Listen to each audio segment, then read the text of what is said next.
Welcome back, everybody, to another episode of Bullish or Bearish. My name is Tony Chu. I'm from Success Options Group, and I'm here with my sister Angela, and we're bringing you another great episode where we talk about the current topics that you're seeing in the financial and just maybe social media, right? So, Angela, let's talk about today's topic.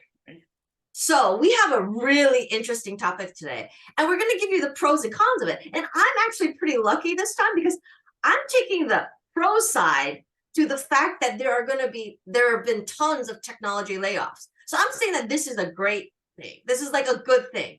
And honestly, if you look at it from a company standpoint, it really is a good thing, because the problem is with the pandemic, everybody had to switch over to e-commerce.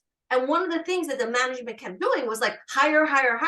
Like it was like fast growth so we can hurry up and turn around and take advantage of the fact that everybody is stuck at home because of the pandemic.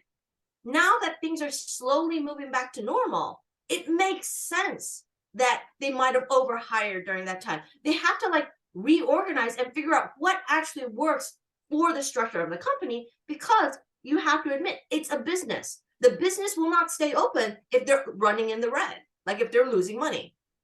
Okay, so I mean, that's all well and good, but these are people that are losing their jobs, right? So I mean, we're going into, they don't talk, well, we'll talk about that next time, but let's just start with the most famous one is like Elon Musk taking over Twitter, and he cut 50%. And then he cut some more actually after that with some emails, and it's like, email me if you really want to work hard or something like that, right? So I mean, most of these other companies you talk about, like the Metas, the Amazons, those kind of things have cut 10% maybe. They've cut 5%. So who is right here? Is it really actually Elon Musk? And he's cut 50% of his staff. So these tech giants, you're saying they slightly overstaffed. Maybe the real reality is that they massively overstaffed. They're like 50% fat. So there's more coming, and tons of people are going to lose their jobs. This is a bad thing, right? So the thing is that the companies, while they do need to do some layoffs, it's really about they need to reorganize and streamline their processes. They have to figure out how to move people into faster growth areas for their company. You know what I mean? They have to like kind of reanalyze their own business structure to figure out, okay, well, we need more people in these areas because these areas are growing. And then we need to cut the fat in the parts that are, that are slowing down, that are not growing.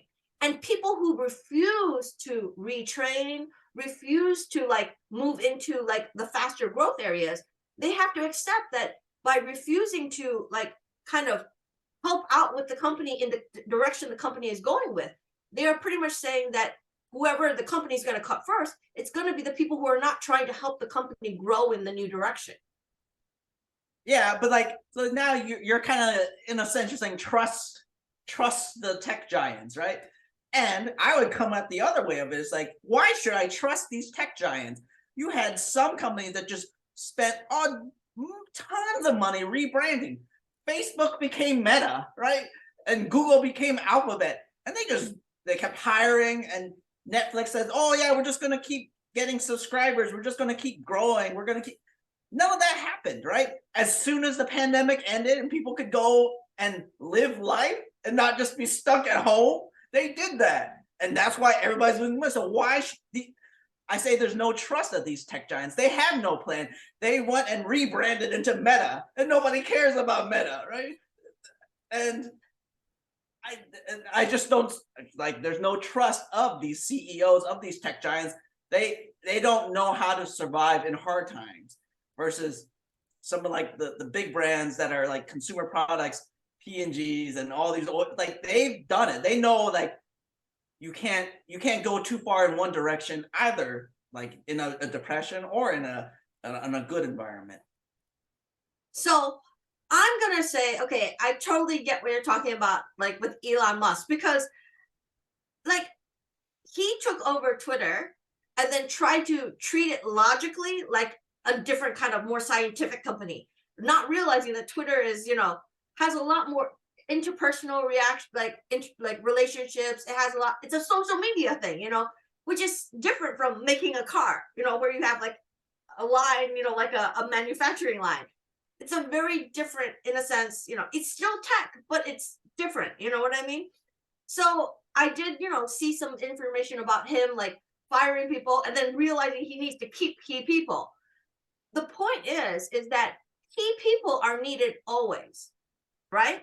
So if you're worried about your job and keeping your job, then the whole point is becoming a key person, becoming somebody who's like essential to your job, like to the company, becoming like somebody who like they want to keep. Because if you are a key person, if you have skills, if you train yourself in more skills, if you show your innovation, all of this stuff, even if you lose your job at one company, you will be marketable to other companies. And there are other things, possibilities for people, because you can also look into new channels.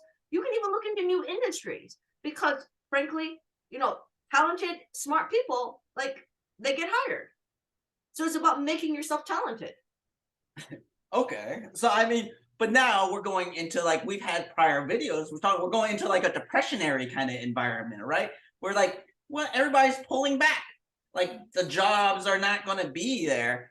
And here's what my thing is on these tech and social media kind of companies, the dynamics change with TikTok and with the Apple privacy changes, like where people you had to actually say, yes, I let the app track me so that it knows my information. It knows about what I want to do, what I want to buy, what I'm searching.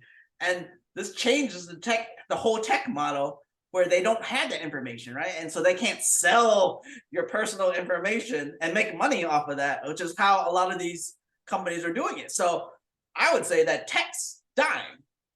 And like you say that there's this idea, well, there's always more jobs or there's always more industries. That takes time to build new skills, right? And like my background, your background, engineering, like, oh, we solve problems. So like I can solve problems in any industry in a sense, right? Because I have that troubleshooting mindset. But not everybody, that's a learned behavior that takes skill, right? So I guess just all these people in tech, and they get fired and they're not going to find any jobs. And now we're in this, I don't know, we're in a depressionary, the economics, the economy is just going down, right? And there's could be a lot of heartache for people. So the thing is that yes, with the economic downturn and the slowdowns and all of that, yes, it is going to be a rough time, a very tough time for people. But then just like the tech companies need to figure out like their new direction and how like life changes, the world changes all the time. Nothing ever stays static forever. Everything is always changing. And it's always about adapting and figuring out the best way for you to like figure out, what's right. Because it's like what we do in our workshops, in our financial like classes and everything. There's no one thing fits all for everybody. And whether it's a person or a company, it's all about like, okay, well, what is going on? Like, what actually is my situation right now? What do I have control over? And what can I do that's going to be right for me that gets me to where I want to be? I mean, the companies are doing, and we as individuals need to do it as well. Yeah. So great point, Angela. And I think it's always about building more skills. So make sure if you enjoyed this video, hit the like, hit the subscribe, sign up for a workshop, leave some comments behind on what kind of topics you want to see in the future. And, if you have thoughts on this topic that we talked about with tech and the layoffs. So we'll see you next time.